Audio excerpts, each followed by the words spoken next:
Nagbabalik na naman ang inyong tagapaglingkod ng mga balita at pawang katotohanan lamang. Naging mainit nga usapin sa mundo ng social media. Talaga naman na nakakagimbal nga yung inamin ni Kuting ng Norte dahil inamin niyang siya ang mastermind at distributor at protector ng mga pulburon sa bansa natin. Dito nga natin mapapansin na talagang gusto niya nang iligtas ang kanyang sarili. Ngunit ayon nga sa kanyang naging salaysay ay naging utusan lamang ito ni Lisa Tanas. Kaya naman talagang ginawa niyang protektahan ang mga pulburon user na ito.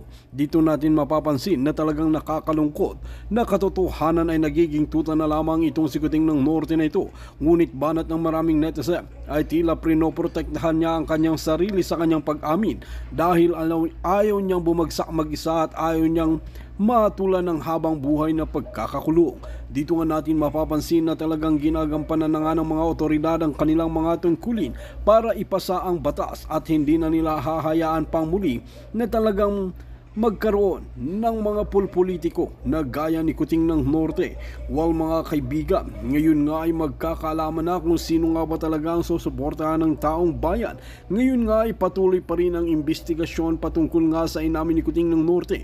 Ngunit nagbigay naman ng babala ang mga judges, mga attorney talagang gagampanan nga nila ang kanilang tungkulin para maisatupad ang kanilang mga trabaho at mapanagot ang may tunay na kasalanan.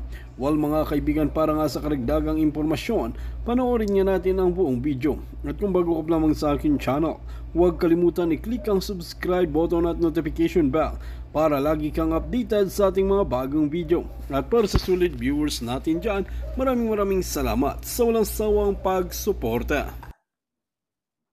Ano ginagawa nyo? Paano nagkaroon ng peace and order and security, national security, diyan sa Pilipinas? Kung mismo, yung mga may hawak na malalaking pangpadsabog ng bonggang-bongga ay pinapakawalan. Wala. Kasi inaarbor. Inaarbor ni Lisa. Arborin ko yan. Di ba? Kasi BFF ko yan. Nagbibigay sa akin ng bagyan. Wala. Kaya may 1 million reasons actually ang mga taong gustong mag-organize kung ano man yung kanilang ino-organisa nila, mga kababayan. What else? Yung paggigipit sa tao. Nakita niyo ako nga dito sa Amerika, di ba? Nasa Amerika ako. Anong ginawa ni Lisa Ahas Araneta Smugs? Kung bakit hindi magagalit ng taong bayan? Gumamit ng tao, ginamit ang resources ng Pilipinas. Mga palangga, ginamit ang pera ninyo, nating lahat, ang resources para makipagsabuatan si Lisa Ahas Araneta Smugs kay DICT Secretary Ivan Uy. Nakasabwat din nila sa negosyo nila ni Michael Ma na Smugs. I think nandito si Ivan Uy. Tingnan natin kung nandito sa picture. Nakaready yung mga jutang genimis na yan. I think nandito sila. Andiyan ba si Ivan Uy? Michael Ma? Wala din sa picture na yan. Ayan. Mga tao lahat ni Kuting yan. Kapatid ni Lisa. Saan yung si Ivan Uy? I think meron akong picture ni Ivan Uy dito. Anyway, mamaya hanapin ko. Alright. But anyway, going back. So, nakipagsabuatan, o hindi nakipagsabuatan, ginagamit ni Lisa Ahas, butod, mudlo, putot, ang resources ng gobyerno, inuutusan si DICT Secretary, nakausapin si Ashgard. Where is Ashgard? Okay, pakita natin si Ashgard ito. Is this Ashgard? Where is Ashgard? Dami kasi picture eh.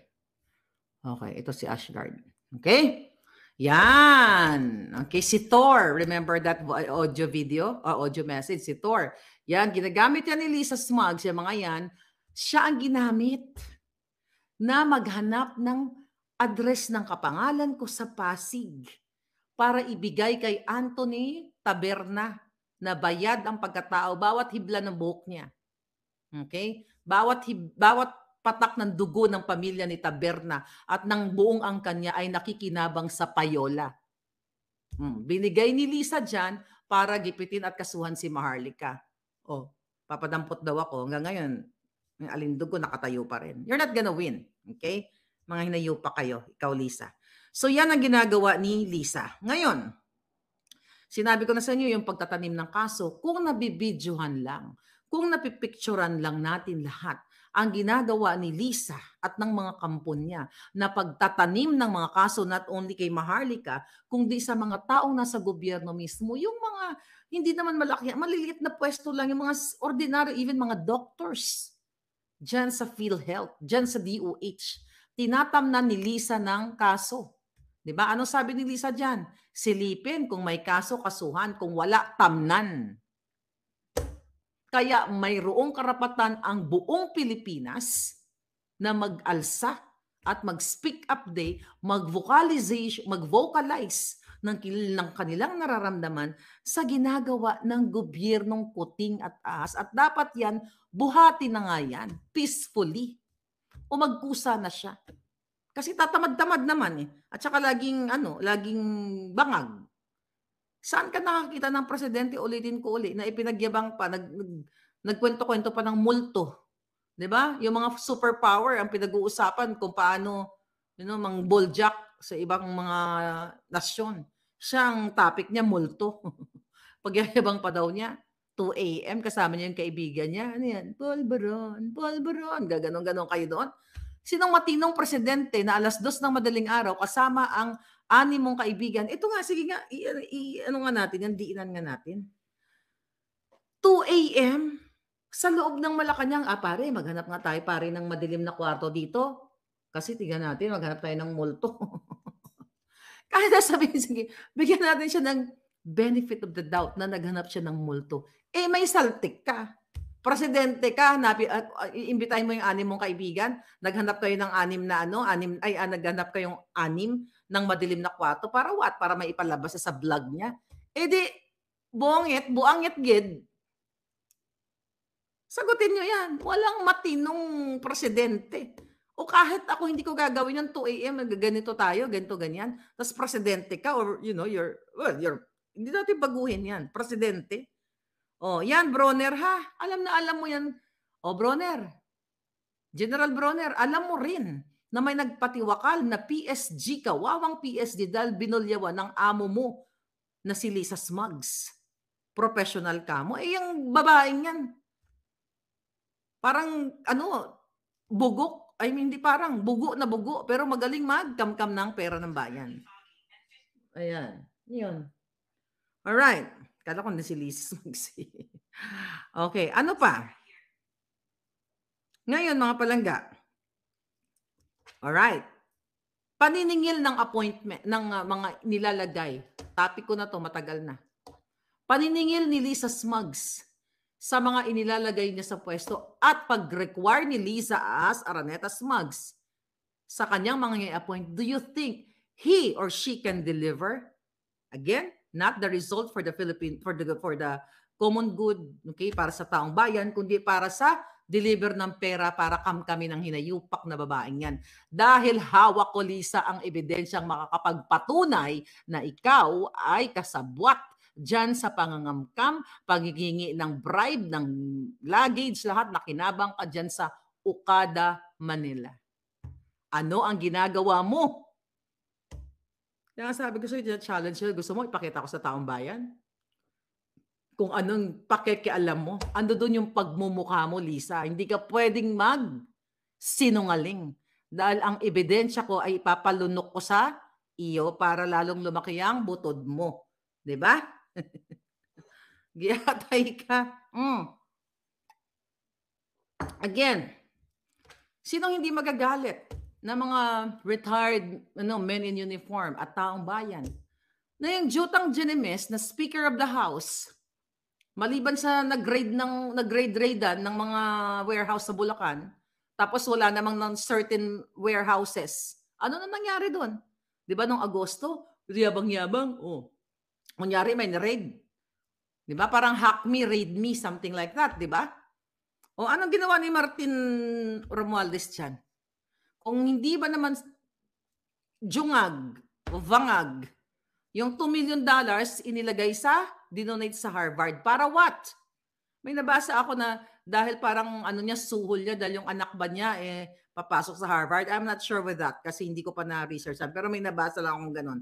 Tama ba? May mga palangga ba dito nakakaalam? Comment nyo dyan. $2 million. Ang dami naghihirap sa bayan, sa Pilipinas. Wala nga makain yung mga tao. Hindi ka makabili ng bigas. $2 million ibibigay mo dito sa Amerika. Okay na kami dito. Pupunta sa Harvard. Kaya talagang may reason. You have 100 million reasons, mga palangga, na mag-speak up day. And I want it peacefully. Yung bang pupunta ka lang sa Malacanang, sabi ni Kuting, suko na ako, nas bubuhatin niyo na siya, o labas ka na para matapos na yung kalechian niyo. Alright? Ngayon, another issue kung bakit kailangan matanggal na si Kuting o kung bakit may mga nag-aalsa.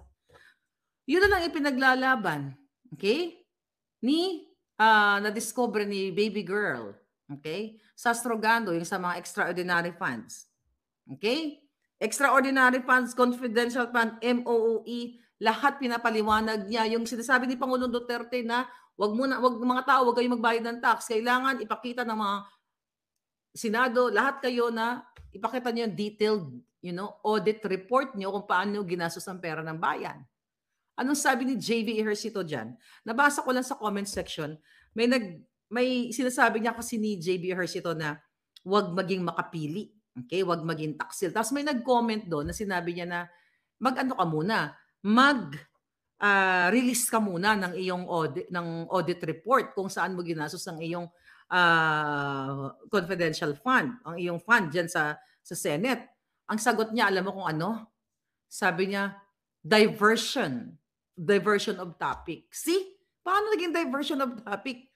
Sasagutin niyo lang. I'm talking in general. Sasagutin lang, ito yung audit report ko. Ito yung ginastos ko. Tapos sasabi niya, diversion. Pero ang sinisigaw ng mga hinayupak na to, taksil daw yung mga taong ayaw umalsa. Yan ang sinasabi ni JVRs ito na dapat tayo magalit sa China kasi inaagaw na. Sinabi ko na yan. I was emotional nung sinabi ko na bago kayo mag-encourage, ikaw Kuting, ikaw Tambalusos, kayo dyan, General Anyo, Bronner, lahat kayo, Gibo Teodoro, na palagay-lagay pa kayo ng inyong, billboard, para hikayatin ang Pilipino na magalit sa China. Imbis na ayusin ninyo, hikayatin ninyo na peace to China, o to peace sa kahit anong bansa. Pero, tinatamnan nyo ng yung tao. Yung taong bayan na ginaganito tayo ng China. Pero ang totoo, kayo ang pinakapunot dulo ng kahirapan ng bayang ito.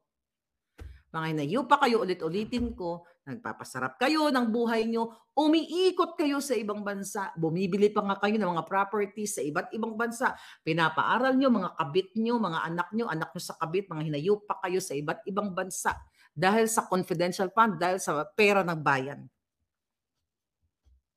Kaya may reason.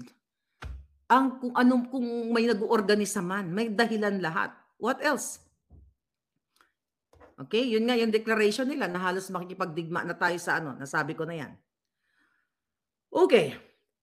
Yung sinasabi ni Kuting, January, sinabi niya sa smugglers na your days are numbered. Baka yung your days are numbered, Kuting. Baka baliktad. Your days are numbered. Alam mo, napaka-mahaba to. Ay, napaka-iksi pa lang ng panahon, pero may mga ganito. Kasi, tignan mo, Kuting, declined na. Na-decline na ang mga taong sumusuporta sa'yo. Even yung approval rating mo. Kaya, di ba, nag-change ka ng DA Secretary kasi ramdam ninyo yung hagupit ng bunganga ko at bunganga naming lahat. Na nagbibigay ng aming grievances, ng aming pagkamuhi, pighati sa ginagawa niyong mga lintik kayo. Saan ka nakakakita ng isang scammer na katulad ni Thinking Taning, di ba? Na scammer na nanginikil lang sa kanyang mga viewers para may panglamon siya. You know that? Ay pabalik-balik sa London, di ba? May utak ba kayo? Yung mga nagpapaniwala pa siguro may saltik talaga kayo, no? Saan kukuha ng pera yung hayop na yan? Kay Lisa. Kasi kasabwat sila, pati si Michael Ma. Then you talk about, bakit natin to laging binabanggit? Kasi sabi ni Bronner ng AFP, maawa tayo sa ating bansa. Dito lang sa mga sinasabi ko Tumba na ang Pilipino dito sa ginagawa ninyo. Hindi sabi niyo, let's move forward. Putang ina, kayo lang nagmo-move forward. Pero ang Pilipino, backward. Hikayatin yung ating mga kapulisan, kasundaluhan na lumaban. Sabi ko nga, gutom. Bago pa nga makarating sa West Philippine Sea, tumba na sa gutom. Di ba? Di ba? Oh. Oh. Bago makarating dyan, gutom na. May sapatos siguro, butas-butas pa. Right? Hoarding. Yung mga pinagtatayo ng mga bahay, halos lahat, pati mga makeup artist, pati mga designer na sumisip-sip dyan kay Lisa Ahas Arantas Mags. Pati si Abel Bacudio, sila Poy Quinones, lahat yan. Lahat ng mga umaaligid kay Lisa. Nagpapatayo sila ng bahay. Can you imagine, mga palangga? Wala pang pwesto sa gobyerno itong mga alipores nila. Nagpapatayo ng bahay. Nakabili ng mga properties. Hindi lang yan 500,000. Multi-million, 20 million pataas. To be exact, yung former friend ko, 18 million. Si Abel, 18. Sinabi niya sa akin yun, 17 million yung 17 or 18. Pati yung kapatid niya. Lahat sila nagpapatayo ng bahay. Kaya sabi ko, kahit kakilala ko itong mga tanto, hindi kinakaya ng sikmura ko na magpipikit mata na lang ako kasi BFF ko sila. Eh yung pinaglaban ko, putang ina, kaalwan na ng Pilipinas, ni piso hindi ako humingi sa mga ginayupak na yan. Kasi gusto ko maging modelo somehow. Na sana, na, kung may isa, dalawa, tatlo man lang sana na taong hindi tumatanggap. Di ba? Baka magbago ang mundo natin. We're talking about wala pang appointment. Ano ginawa si Dark Choco? Lagdame yun, nakaklase ni Kuting sa Pulboronic. Less than a year. 1 billion house sa Forbes Park. The Salin is only 100 million. Look at Paul Soriano. Ayan pang gagago ng gobyernong ito. In-appoint kahit Amerikano na hindi rin na-announce ang citizenship niya. Ba't ko alam yan? Ipinagmamalaki pa niya na nagta-travel siya na blue passport siya. See that? Nagpatayo ng bahay. I don't know kung tapos na. Kaya tanongin ko dun sa puting ahas ko na kapitbahay nila. Yung pag-appoint kay Bienvenido Rubio na pinangalanan na mismo ni Lacson na bagman sa Senado during his privilege speech in 2017. Kumusta ka naman, Lacson? Pinangalanan mo si Rubio na Bucor Chief, bagman. Oh, tahimik naman ang mga bitlog nyo. Wala talagang pag-asa ang bayan. Kaya sabi ko nga, ang daming dahilan kung bakit may mga taong sinasabi ni Bronner na mayroong nag-uorganisa dito, kung totoo man yun. Pero nga, sabi nga niya, binawi niya. Ngayon, mga palangga, ano tong ginagawa nila? Una, malinaw na sinungaling ang gobyernong ito. Meron na nga, pinarinig ko sa inyo kanina, yung pananalita, yung boses mismo ni General Bronner na meron nga daw nagpaplano ng coup attempt. Pero after 10 hours, sinasabi niya na ang Pilipina na out of context lang. O hindi na ibalita ng tama, mali ang pagkakaintindi. Di ba mabuha ka ng ginan nyo? Huli na yung bungangan nyo, tapos ipagsisinungaling nyo na, mga kababayan, dinig na ng mga tenga natin, lahat tayo, nandyan na yung ebidensya na sinabi nila na may ganito, tapos in like a few hours, babaguhin nila, sasabihin nila na ni General Anyo, misquoted. Pag sinabi mong misquoted, iba yung kinote, iba yung sinabi.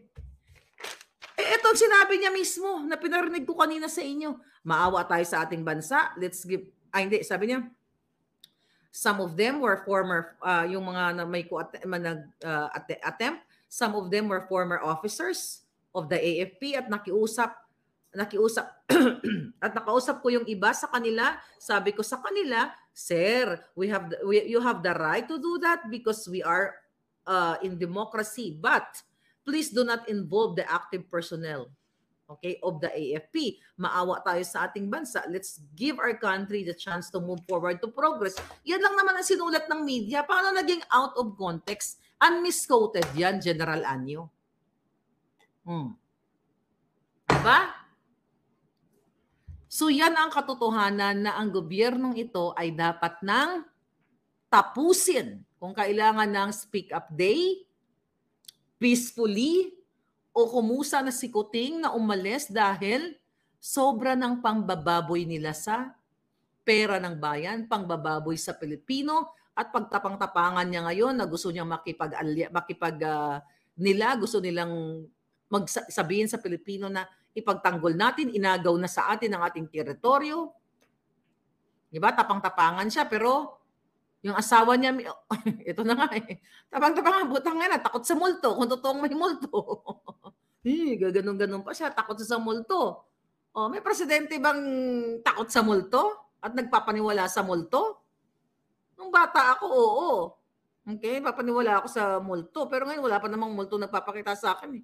Yung multo lang na nakikita ko araw-araw, yung mudlo ang mata, si Lisa Araneta Ahas Marcos, yan ang nakikita siguro ni Kuting na mukhang multo dyan sa Malacanang.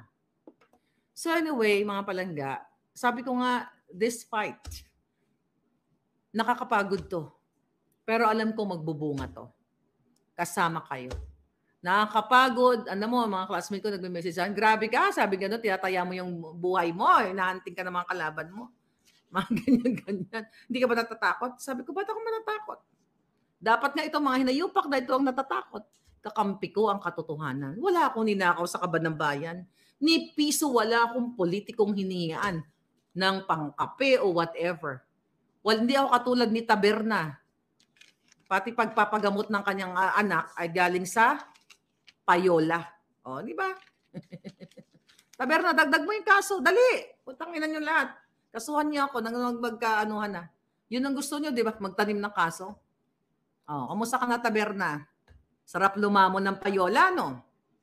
Kayo, mga senador, mga kongresista, walang mag-i-initiate sa inyo na paimbestigahan si Michael Ma. Hindi na lang, sige, tanggalin na natin sa smuggling. Sige, pagbigyan natin muna dito lang sa vlog na to. Yung pag-appoint sa kanya ni Kuting na itinago sa taong bayan. JV, Senator Amy, Senator Bato, Senator Bongo, lahat kayo dyan. Okay? Kasi, kahit papaano, nakikita nyo yan eh. Wala man lang ba mag-i-initiate sa inyong lahat? Ang sinasabi ko lang dito, yung mga may pagmamahal talaga sa bayan kung meron. Wala man lang mag-i-initiate na ipatawag si Michael Ma paano nangyari ang kanyang appointment na hindi inilabas sa media as special envoy to China. Para what? Para magkaroon ng diplomatic immunity, diplomatic passport para makapag-in and out sa China sa kanyang smuggling business. Kasi kung talagang honest si Bongbong Marcos Jr. Kuting, bakit itinago? Mga kababayan, yun yung question ng taong bayan. Bakit itinago yung tatlong yan? Yung dalawa, yung si Maynard Ngo, yan yung nagbibigay ng, sa may-ari ng pork yan, kung saan binibigyan niya ng spot si Lisa para mag-session dun sa kanyang pork restaurant. Diba? Nakapunta ako dyan sa BGC. Si Benito Techico, yan in-announce yan. Pero yung si Michael Ma, yan ang itinago nila.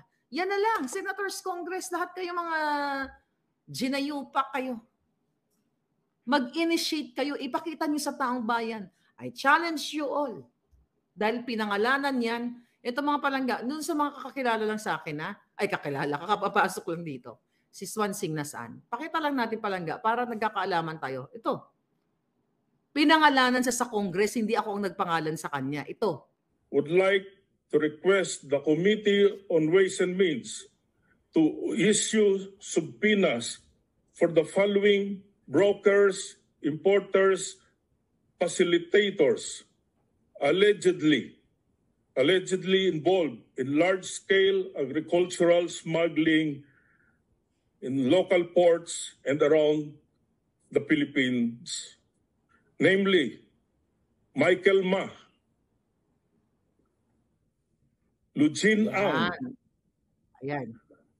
Andrew. Oh, di ba?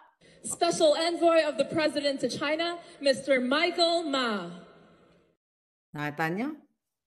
Hindi yan nanggaling kay Maharlika. Yan ang resibo. Ano gagawin mo, General Bronner? Nasasabi mo maawa kayo sa ating bayan. Naawa ba kayo? Lahat kayo. Kung meron lang akong, sabi ko nga, kung kinuha ko lang yung black magic ng lola ko, tumba na kayong lahat. Kaso lang wala eh. Hindi ko nakuha. Anyway, mga palangga, nakakasuka na ang gobyernong ito. Kung kailangan nyo mag-speak up day peacefully, we need speak up day peacefully. You, men in uniform, people from wherever, nakikita nyo to yung ginagawa nila sa taong bayan. Niloloko tayo ni Bongbong Marcos Jr., nag-acting na presidente, pero hindi siya ang presidente. Panahon pa lang ng National Security Advisor na si Clarita Carlos, mga palangga, na sinabi niya na mismo kay Kuting, kay Lisa, na ang mga pamilya niya ay sangkot sa smuggling at hoarding. Ano ginawa kay Clarita, mga palangga? Di ba? Sabi ko sa inyo, tinanggal si Clarita Carlos. Ayan, yung picture yan na kapag patunay na hindi si Bongbong Marcos ang nag-appoint sa mga appointees, kundi si Lisa Ahas Araneta Marcos. Question, trabaho ba ni Lisa ang mag-appoint? Hindi, dahil hindi siya presidente. Siya ay ahas. At kasalanan ni Marcos Jr. na inaatas niya sa kanyang asawa ang trabahong hindi niya kaya. At kung hindi kaya ng isang kuting, dapat niyang lisanin ang posisyon. Pag hindi mo kaya ang posisyon na ibinigay sa iyo ng Smart Magic, pagtarantado ng sa bayan yan, umalis ka. Di ba ganun kayo? Pag hindi yun nakaya ang trabaho nyo sa mga opisina, nagre-resign kayo kasi hindi na kayo competent. Incompetent na kayo. Pero anong ginawa ni Kuting? Inaasa niya lahat kay Lisa ang appointment. Kaya nga ikaw, General Bronner, alam ko, ayon sa ating puting asset sa AFP, na ikaw ay kasabwat ni Ashgard sa inyong mga negosyo. At kiss-ass ka kay Lisa Ahas Araneta Smugs. Kaya kung ano man yung bumabal sa bunganga mo, it's not because you love your country. Because you love yourself. You love your family. And your vested interest. You don't love us. Yan ang katotohanan. Kasi yung mga pinagnangak-ngak ko, na paulit-ulit dito, kung mahal nyo, not only you, General Bronner, General Anyo, lahat ng mga nakakarinig nito mga politiko, ang ganda na ng Pilipinas noon pa.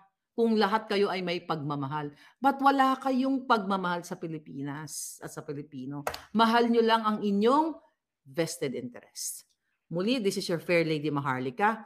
Dapat po, buhatin na si Kuting peacefully para magkaroon na tayo ng tunay na pagprogreso ng bukas o pagbabago. Thank you.